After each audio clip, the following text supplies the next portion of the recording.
اور مغربی تعلیم حاصل کرنی چاہیے۔ سر سید کی اس تحریک کو تحریک علی گڑھ کہا جاتا ہے۔ سر سید احمد خان نے مسلمانوں کے لیے لفظ قوم استعمال کیا۔ 1867 میں اردو ہندی تنازع کے بعد دو قومی نظریہ کھل کر سامنے آ گیا۔ اسی دو قومی نظریہ کی بنیاد پر پاکستان بنا۔ سر سید احمد خان نے MAO ہائی اسکول کی بنیاد رکھی، جسے بعد میں کالج اور پھر یونیورسٹی کا درجہ دے دیا گیا، اور یہی ادارہ بنیاد ہے محمدن ایجوکیشنل کانفرنس جو ہوتی تھی، اسی یونیورسٹی کے جو ہے وہ پلیٹ فارم کو یوز کیا جاتا تھا اس کے لیے۔ سر سید احمد خان نے مشکل وقت میں مسلمانوں کی قیادت کی۔ انڈین نیشنل کانگریس پر نوٹ لکھیں۔ 1885 میں ایک انگریز AO ہیمن نے انڈین نیشنل کانگریس کے نام سے ایک سیاسی جماعت کی بنیاد رکھی تاکہ عوام کے جذبات حکومت تک پہنچ سکیں۔ اس جماعت کو انگریز کی سرپرستی حاصل رہی۔ کوئی طالب علم کانگریس کا ممبر نہیں بن سکتا تھا، یعنی اسٹوڈنٹس کو پولیٹکس سے علیحدہ رکھا گیا ہے۔ یہاں تقسیم بنگال پر نوٹ لکھیں۔ 1905 میں انگریز نے اپنی انتظامی مجبوریوں کی وجہ سے بنگال کو دو حصوں میں تقسیم کر دیا۔ کیونکہ یہ صوبہ بہت بڑا تھا تو اس کا انتظام جو چلانا جو ہے وہ بھی بہت بڑی ذمہ داری تھی، جو کہ پوری نہیں کی جا رہی تھی، جس کی وجہ سے اس کو دو حصوں میں تقسیم کیا گیا تاکہ ذمہ داریاں جو ہیں وہ دو الگ صوبوں کی الگ الگ بٹ سکیں۔ اتفاقاً مشرقی بنگال میں مسلمانوں کی اکثریت زیادہ تھی۔ اس تقسیم سے مسلمانوں کی ترقی اور خوشحالی کی امید پیدا ہوئی، مگر ہندوؤں نے تقسیم بنگال کی مخالفت شروع کر دی۔ انگریز حکومت نے 1911 میں بنگال کی تقسیم کو منسوخ کر کے دوبارہ ایک صوبہ بنا دیا تو مسلمانوں کے دلوں میں ہندوؤں کے بارے میں مایوسی پیدا ہوئی۔ شملہ وفد کی کامیابی پر نوٹ لکھیں۔ 1906 میں مسلمانوں کا وفد سر آغا خان کی قیادت میں شملہ کے مقام پر وائسرائے لارڈ منٹو سے ملا، جس میں لارڈ منٹو نے مسلمانوں کے جداگانہ انتخاب اور دوسرے مطالبات پر ہمدردانہ غور کا وعدہ کیا۔ شملہ وفد کی کامیابی کی وجہ سے مسلمانوں کو اپنی سیاسی جماعت قائم کرنے کا حوصلہ ملا۔ جداگانہ انتخابات کی شکل میں ہر قوم اپنے اپنے نمائندوں کو ووٹ دینے کی حقدار ٹھہری۔ آل انڈیا مسلم لیگ کے قیام اور مقاصد پر نوٹ لکھیں۔ یہ آپ کی بک کی ایکسرسائز میں کوشچن شامل ہے۔ 30 دسمبر 1906 کو ڈھاکہ میں محمدن ایجوکیشنل کانفرنس کا اجلاس ہوا، جس میں نواب سلیم اللہ خان نے مسلم لیگ کے قیام کی تجویز پیش کی اور مسلم لیگ کا قیام عمل میں آیا، جس کے اہم مقاصد درج ذیل تھے: انگریز حکومت سے تعاون کرنا، مسلمانوں کے حقوق کی حفاظت کرنا، دوسری قوموں سے دوستانہ تعلقات قائم کرنا۔ اب ان مقاصد کو اگر آپ دیکھیں تو ایسی فضا قائم کرنے کی کوشش کی جا رہی ہے، ایسا ماحول مسلمانوں کے لیڈرز کی طرف سے بنانے کی کوشش کی جا رہی ہے جس میں مسلمان جو ہیں ان کے حقوق کی حفاظت بھی ہو سکے اور وہ جو ہے وہ ترقی میں بھی جو ہے وہ ملکی ترقی میں اور اپنی تعلیمی ترقی میں جو ہے ان کو سہولت مل سکے۔ پنجاب میں سر محمد شفیع، علامہ محمد اقبال، ملک برکت علی اور دوسرے مسلمان رہنماؤں نے مسلم سیاست میں اہم کردار ادا کیا۔ معاہدہ لکھنؤ پر نوٹ لکھیں۔ یہ بھی آپ کی بک کی ایکسرسائز میں شامل ہے کوشچن۔ 1916 میں لکھنؤ کے مقام پر مسلم لیگ اور کانگریس کے درمیان ایک معاہدہ طے پایا، جسے میثاق لکھنؤ یا معاہدہ لکھنؤ کے نام سے یاد کیا جاتا ہے۔ اس معاہدہ میں پہلی بار کانگریس نے مسلمانوں کو ایک قوم اور اس کے جداگانہ انتخاب کے اصول کو تسلیم کیا۔ اس معاہدہ کی وجہ سے قائد اعظم کو ہندو مسلم اتحاد کا سفیر کا نام بھی دیا گیا، کیونکہ قائد اعظم کی کوششوں کی وجہ سے یہ معاہدہ لکھنؤ جو ہے وہ عمل میں آیا۔ ٹھیک ہے جی، آج تک کانگریس کا ایک ہی نعرہ تھا کہ پوری برِ صغیر میں جتنے بھی قومیں ہیں برِ صغیر میں ان کو صرف ایک ہی قوم ان کی نمائندہ ہے، وہ ہے کانگریس۔ لیکن اب انہوں نے مانا کہ نہیں، ہندوستان میں الگ قومیں موجود ہیں اور ان میں مسلمان ایک الگ قوم ہے ہندوؤں سے، اور اس کو جداگانہ قوم مانتے ہوئے ان کے انتخابات کا اصول بھی جو ہے وہ اپنایا جانا چاہیے، جداگانہ انتخاب کا اصول۔ برِ صغیر کے مسلمانوں نے 1919 میں تحریک خلافت شروع کر دی۔ اس تحریک کا اہم مقصد کیا تھا؟ ترکی میں خلافت کے نظام کو قائم رکھا جائے، مکہ مدینہ اور دوسرے مقامات مقدسہ کی حرمت کا خیال رکھا جائے، خلافت عثمانیہ کے ٹکڑے ٹکڑے نہ کیا جائے۔ قائد اعظم نے 14 نکات کی اہمیت جو ہے، قائد اعظم کے 14 نکات کی اہمیت جو ہے وہ بیان کیجیے۔ تو یہاں پہ ہم قائد اعظم کے 14 نکات جو ہیں ان کو پڑھتے ہیں۔ قائد اعظم محمد علی جناح نے 1929 میں اپنے مشہور 14 نکات پیش کیے جن میں مسلمانوں کے حقوق کا بھرپور دفاع جو ہے وہ کیا گیا.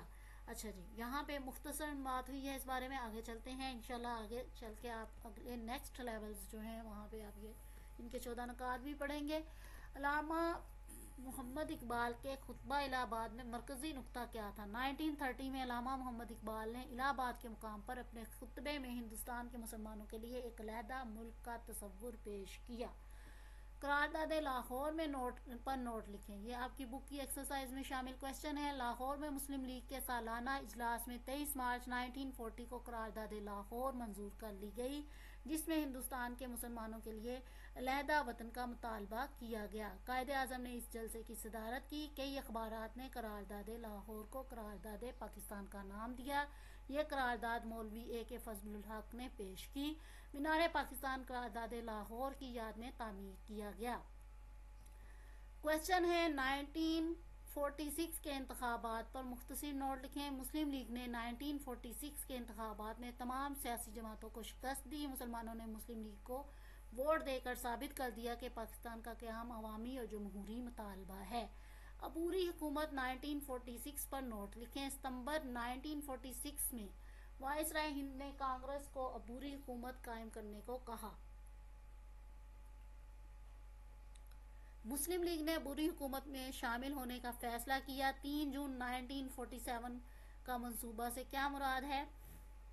ہندوستان کے تقسیم کے فارمولہ کو 3 جون کا منصوبہ کہتے ہیں جس کے تحت ہندو، سکھ اور مسلمانوں نے ہندوستان کی تقسیم کو تسلیم کر لیا. قیام پاکستان پر مختصر نوٹ لکھیں. 14 اگست 1947 کو پاکستان وجود میں آیا. قائد اعظم محمد علی جناح پاکستان کے پہلے گورنر جنرل بنے اور وہ چیف اسکاؤٹ بھی تھے پاکستان کے. پاکستان کو آزادی کے بعد بہت سے مسائل کا سامنا کرنا پڑا جیسا کہ پنجاب کی تقسیم کے فیصلے کی بنا پر لوگوں کو ہجرت کرنا پڑی جس کی وجہ سے ہزاروں بے گناہ لوگ زندگی سے ہاتھ دھو بیٹھے اور پنجاب کے لاکھوں لوگ بے گھر ہوئے. یہاں پہ بہت زیادہ قتل عام جو ہے وہ کیا گیا مسلمانوں کا ہجرت کے دوران. ٹھیک ہے جی. اور جو مال اسباب جو ہے ان کے پاس تھا یہاں ہجرت کر کے آتے ہوئے ہندوستان سے پاکستان وہ بھی جو ہے وہ لوٹ لیا گیا. لیاقت علی خان کے دور حکومت پر نوٹ لکھیں. لیاقت علی خان پاکستان کے پہلے وزیر اعظم بنے اور انہوں نے ملک کے مسائل کو حل کرنے کی بھرپور کوشش کی. بعد میں سیاسی مسائل کی وجہ سے کئی حکومتیں تبدیل ہوئیں اور 1958 میں مارشل لا لگا دیا گیا. جمہوری حکومت اور مارشل لا میں کیا فرق ہے؟ انتخابات کے ذریعے بننے والی حکومت کو جمہوری یا عوامی حکومت کہتے ہیں یعنی جس میں آپ ووٹ کاسٹ کرتے ہیں اپنے نمائندوں کے لیے اور جو نمائندہ زیادہ ووٹ جو ہے وہ لے لیتا ہے وہ آپ کا وزیر اعظم بن جاتا ہے. اور یہاں پہ دوسری چیز ہے مارشل لا. اور فوج کی حکومت جب فوج اقتدار سنبھال لیتی ہے اس کو ہم مارشل لا کہتے ہیں یعنی آپ کی پارلیمانی نظام جو ہے اس کو ختم کر دیا جاتا ہے اور آپ کی حکومت آپ کے ملک کی باغ دوڑ سنبھال لیتی ہے. تو یہ کیا ہے؟ یہ مارشل لا کا لگایا جانا ہے. جنرل ایوب خان کے دور حکومت کا اہم کارنامہ پر نوٹ لکھیں. جنرل محمد ایوب خان کے دور حکومت میں پاکستان اور ہندوستان کے درمیان 1965 میں جنگ چھڑ گئی جس میں پاکستان کی بہادر افواج نے کئی گنا بڑی ہندوستانی فوج کو جو ہے وہ شکست دی. یہ وہ زمانہ تھا جب مادر ملت محترمہ فاطمہ جناح نے ملکی سیاست میں عملی طور پر حصہ لیتے ہوئے جنرل ایوب خان کے خلاف الیکشن جو ہے وہ لڑا. یعنی پارلیمانی نظام کی جو ہے وہ ریوائول کے لیے اس کی جو ہے دوبارہ اس کو جو ہے یہاں پاکستان کی سیاست میں رائج کرنے کے لیے فاطمہ جناح جو ہیں وہ میدان میں اتری. جنرل ایوب خان کے خلاف انہوں نے الیکشن لڑا. جنرل آغا یحییٰ خان کے دور حکومت پر نوٹ لکھیں. جنرل ایوب کے بعد اقتدار جنرل محمد یحییٰ خان کے ہاتھ میں چلا گیا. پاکستان کے پہلے عام انتخابات 1970 میں ہوئے. دسمبر 1971 میں مشرقی پاکستان علیحدہ ہو کر بنگلہ دیش کے نام سے ایک الگ ملک بنا. ذوالفقار علی بھٹو کے دور حکومت پر نوٹ لکھیں. مشرقی پاکستان کی علیحدگی کے بعد پاکستان پیپلز پارٹی کے چیئرمین ذوالفقار علی بھٹو نے 20 دسمبر 1971 کو اپنی حکومت سنبھالی. ذوالفقار علی بھٹو نے 1973 کو مقننہ آئین بنایا اور ایٹمی پروگرام شروع کیا۔ ذوالفقار علی بھٹو کا تعلق سندھ سے تھا۔ جنرل ضیاء الحق کے دور حکومت پر نوٹ لکھیں۔ فوج کے سربراہ جنرل ضیاء الحق نے 5 جولائی 1977 کو ملک میں مارشل لا لگایا۔ 1981 میں جنرل ضیاء نے ایک نامزد مجلس شورا بنائی جو 1985 تک قائم رہی۔ محترمہ بے نظیر بھٹو کے دور حکومت پر نوٹ لکھیں۔ محترمہ بے نظیر بھٹو ذوالفقار علی بھٹو کی بیٹی تھیں۔ ذوالفقار علی بھٹو کی وفات کے بعد محترمہ بے نظیر بھٹو پیپلز پارٹی کی چیئرپرسن بنی۔ 1990 میں صدر غلام اسحاق خان نے محترمہ کی منتخب حکومت کو ختم کر کے دوبارہ انتخابات کا اعلان کیا۔ 1993 کے انتخابات کے بعد محترمہ دوبارہ ملک کی وزیر اعظم بنی۔ محترمہ کو 2007 میں گولی مار دی گئی۔ جنرل پرویز مشرف کے دور حکومت پر نوٹ لکھیں۔ جنرل پرویز مشرف کا دور حکومت 1999 سے شروع ہوتا ہے۔ ان کے دور حکومت میں اختیارات کی نچلی سطح پر منتقلی اور مقامی حکومت کا نظام متعارف کروایا گیا۔ اس دور میں قومی اور صوبائی اسمبلیوں میں خواتین کے لیے نشستیں مخصوص کی گئیں اور تحقیق کے شعبے پر خصوصی توجہ دی گئی۔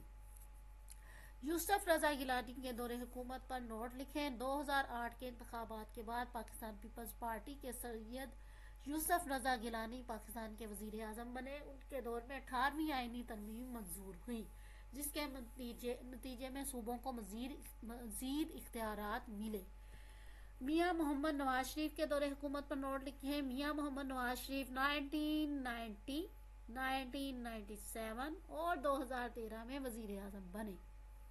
ان کے دور حکومت کے اہم کارناموں میں موٹر ویز کی تعمیر، ایٹمی دھماکے اور چین پاکستان راہداری منصوبے شامل ہیں۔ میاں محمد نواز شریف کے دور میں 28 مئی کو ایٹمی دھماکہ کر کے پاکستان کا دفاع مضبوط کیا گیا۔ پاکستان کو اپنے قیام کے بعد کن مشکلات کا سامنا کرنا پڑا؟ پاکستان کو اپنے قیام کے بعد درج ذیل مشکلات کا سامنا کرنا پڑا۔ بھارت سے آنے والے مہاجرین کی پاکستان میں آبادکاری کا مسئلہ بہت سنگین تھا۔ سرکاری دفاتر، تعلیمی اداروں، بینکوں اور صنعتوں کی کمی تھی۔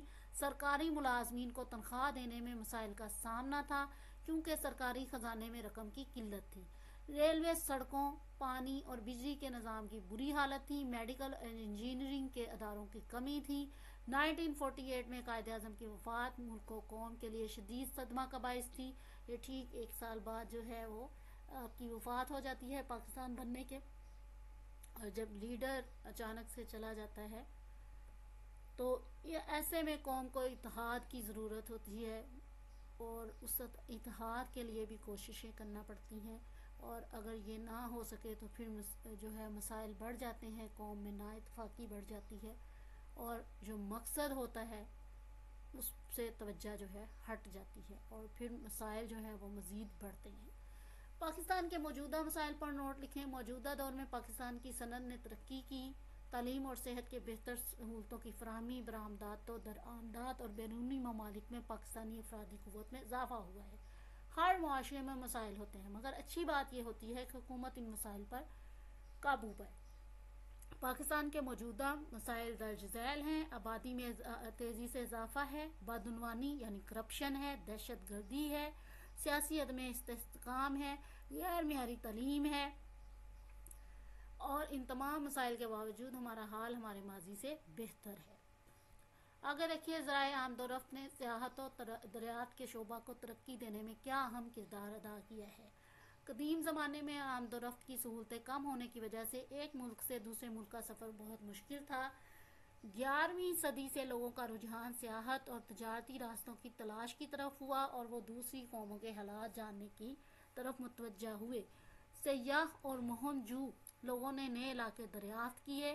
مسلمان سیاحوں نے عالمی سیاحت اور دریافت میں خاص دلچسپی لی اور دنیا کو بہت سی معلومات باہم پہنچائیں۔ 11ویں صدی عیسوی سے 15ویں صدی کے درمیانی زمانے میں انسان موجودہ دنیا کے بیشتر حصوں سے ناواقف ہو گیا تھا۔ اس وجہ سے اس زمانے کو عام طور پر سیاحت و دریافت کا زمانہ کہا جاتا ہے۔ سوال نمبر 2 ہے، خالی جگہ پر کریں۔ لیپ کے سال میں فروری کے 29 دن ہوتے ہیں۔ عشرہ 10 سال پر محیط ہوتا ہے۔ مسلم لیگ کا قیام 1906 میں ہوا۔ عمل میں آیا۔ ہندو مسلم اتحاد کا سفیر قائد اعظم کو کہا جاتا ہے۔ ہندوستان کے آخری وائسرائے لارڈ ماؤنٹ بیٹن تھے۔ 1 صدی میں 100 سال ہوتے ہیں۔ غلط اور درست بیانات کی نشاندہی کریں۔ شملہ وفد لارڈ ماؤنٹ بیٹن سے ملا؟ نہیں جی، یہ غلط ہے، لارڈ منٹو سے ملا تھا۔ مسلم لیگ کا پہلا اجلاس کراچی میں ہوا؟ یہ بھی غلط ہے۔ خطبہ الہ آباد سر سید احمد خان نے پیش کیا؟ یہ بھی غلط ہے۔ قرارداد لاہور مولوی اے کے فضل الحق نے پیش کی؟ یہ درست ہے۔